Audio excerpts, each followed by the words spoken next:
తమ అస్తిత్వం మరియు ఆత్మగౌరవాన్ని దెబ్బతీసే ప్రయత్నాలు చేస్తే ఊరుకోబోమని మాజీ మంత్రి తలసాని శ్రీనివాస్ యాదవ్ హెచ్చరించారు. కంటోన్మెంట్ నియోజకవర్గంలో జరిగిన బీఆర్ఎస్ పార్టీ సమావేశంలో శ్రీనివాస్ యాదవ్ పాల్గొని మాట్లాడారు.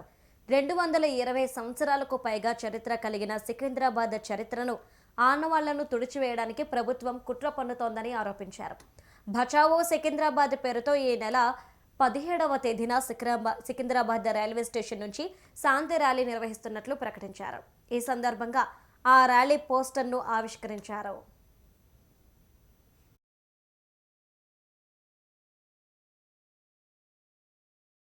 ప్రపంచంలో మేము సికింద్రాబాద్ కంటోన్మెంట్ ఉంటాం, పోయిపల్లి ఉంటాం, ఇట్లా రకరకాల పేర్లతో మనం ఉన్నటువంటి, కానీ ఈరోజు సికింద్రాబాద్ అస్తిత్వాన్ని దెబ్బకొట్టడానికి మల్కాజిగిరి కమిషనరేట్, అదేవిధంగా Cyberabad commissionerate, Hyderabad commissionerate, corporation, ఈ 3 పేర్లు పెట్టి మల్కాజిగిరి అనేది ఒక చిన్న గ్రామం ఒకప్పుడు, సైబరాబాద్లో ఒక గ్రామం. సరే, కాలక్రమేణా మన ప్రభుత్వాలు అభివృద్ధి జరిగి వాళ్ళకు కూడా పేరు వచ్చింది, ఇంకా డెవలప్ కావాలి.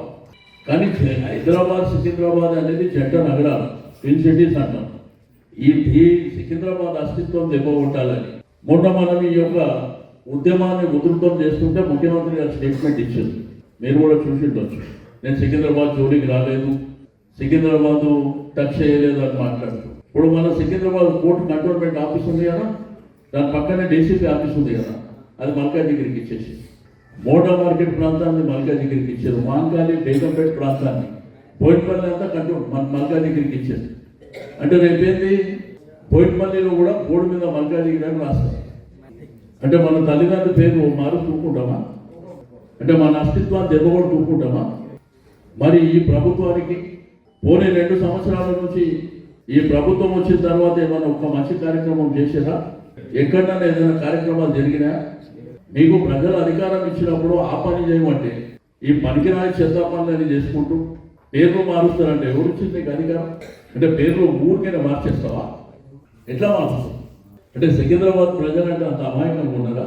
ఆ విషయం మొన్న లీ ప్యాలెస్లో జరిగినప్పుడు నేను గట్టిగా మాట్లాడితే బేగంపేటలో, అమీర్పేటలో నా మీద పోలీస్ కేసు పెట్టారు. మీరు ఇవాళ పేపర్లో చూసి ఉండొచ్చు. అంటే నేను ఏదో ముఖ్యమంత్రి గారిని వల్గర్గా మాట్లాడినా.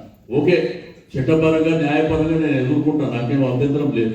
నేను పోలీసులకు కూడా, డీజీపీ గారికి, పోలీస్ కమిషనర్కు ఈ సందర్భంగా తెలియజేస్తున్నా, నేను ఒక మాట మాట్లాడితే నా మీద కేసులు పెడితే రేపటి నుంచి ఈ ప్రభుత్వంలో ఉన్నటువంటి మంత్రులు కావచ్చు, ముఖ్యమంత్రి కావచ్చు, వాళ్ళు కూడా మాట్లాడితే మీరు ఆ కేసు పెట్టలేదనుకో, మేమే అప్పుడు కమిషనరేట్, పోలీస్ స్టేషన్లో ఆ రోజు కూడా మేము అక్కడికి వస్తాం.